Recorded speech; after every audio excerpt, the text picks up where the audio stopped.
10:30 in New York City. And to spend a little bit of time talking about the things that accumulate to the bottom line or profit in a private medical practice. So this is a little bit of time that we spend each week together. And the topic this week is cash flow and profits for private practices. Now, this is a recurring theme and something that we're going to be talking about from time to time. I've already discussed this in the recent past, maybe a few months ago, but it's good to kind of come back to things like this again. And I'd like to just go over a few things that might help you.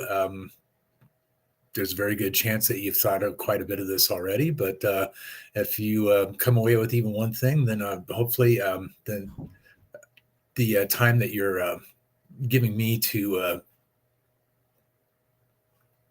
the time that you're giving me here will be of value to you. So sorry about that. Excuse me. Let me go ahead and I'm going to pop this up here. So, and by the way,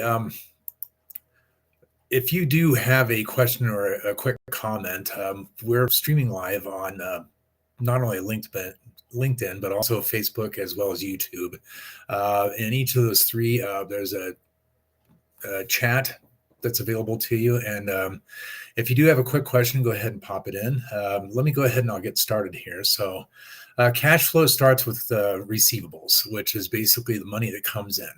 As you know, we've discussed before, profit is basically the process of going through three different sections of an income statement. The top, of course, is the money coming in or revenues or gross revenue.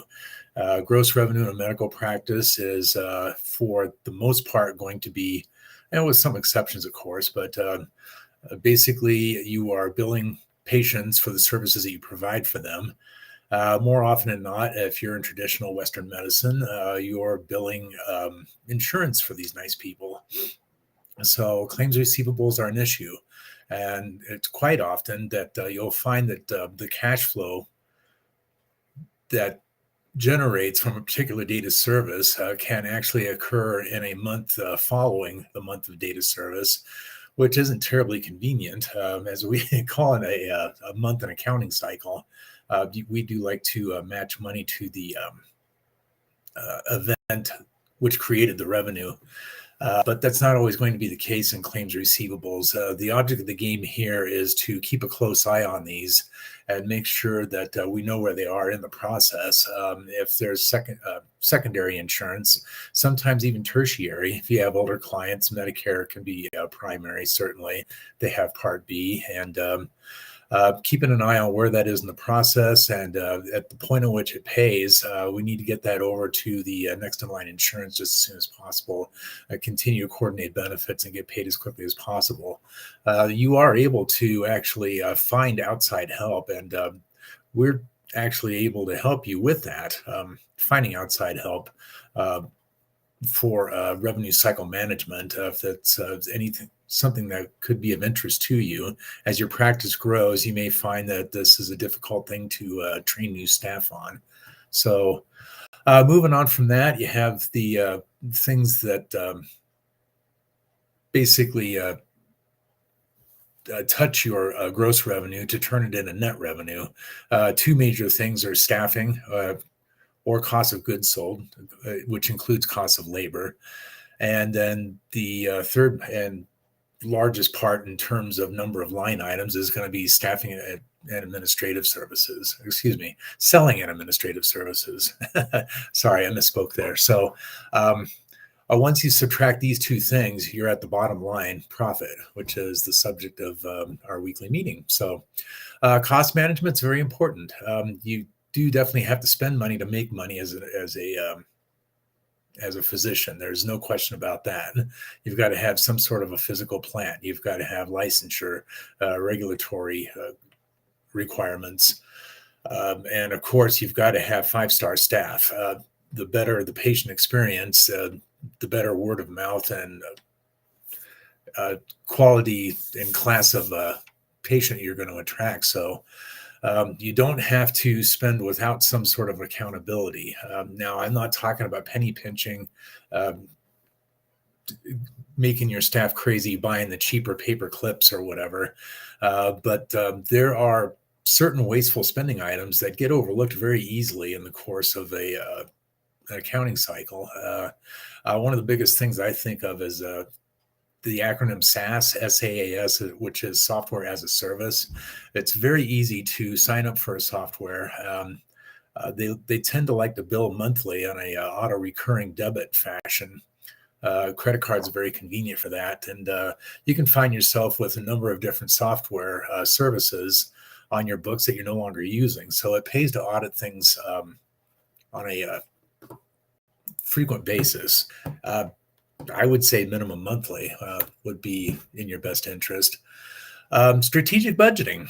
If you do forward-looking micro forecasting and you have the tools to do this, a good business advisor can go into this further. This is beyond the mere reporting of financial events that the three major financial reports gives you, but actually getting drilled down deep into what-if scenarios.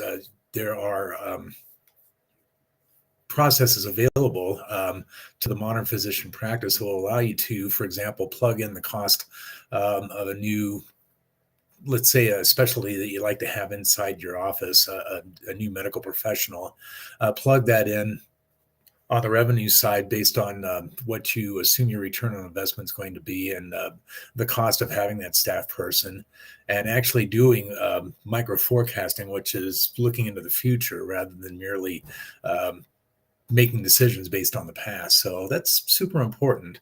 We talked about staff earlier, and this is a given. I think anybody watching this is aware of the fact that quality staff is going to result in a quality practice. One of the things that I would encourage anyone to do is to ensure that people are getting their attaboys or attagirls for a job well done. It's important to recognize the people that do the things that help you to excel. Let's talk about taxes. It's an inevitability. Everybody in the United States pays taxes. The object of the game here is to pay as little tax as possible. Legal tax avoidance is an ideal.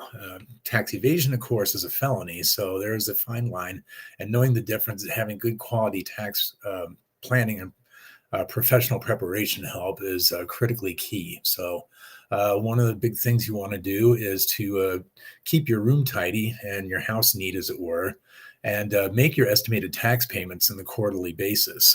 Those dates, if you don't know them, I certainly do. The 4-quarter estimated tax payment deadlines are April 15th, June 15th, September 15th, and January 15th. And if you're making a good faith effort at paying as a reasonably accurate estimate each of those 4 times, you should owe less than $1,000 when you file your taxes the following year. And you look forward to tax season as a measure of metrics and not a dreaded event that has you all puckered up on the inside and worried about whether or not you're going to have the money to pay it without wiping off the savings, or even worse, setting up an installment agreement. Paying taxes as you go and ensuring that you're planning for taxes so that you're paying as little as possible throughout the year and during your filing is critical. So with that, I hope that you found that helpful, and I'm certainly very happy to share this information with you. So if you have any questions, let me know. One thing that you can do is if you would like to speak to us here, pop a comment into whatever media that you're watching this on and let us know. We'll reach out to you and let you know how we could sit down and have a discovery conversation with you. That first conversation comes with no consultation fee. So let's talk about what we can do to grow and scale your practice to the heights to which you aspire. So with that, we hope you have an amazing rest of the day, an awesome rest of the week and weekend. And if you have a chance, do something randomly kind for a stranger. So until next week, Wednesday at 8:30 Mountain Time, so long.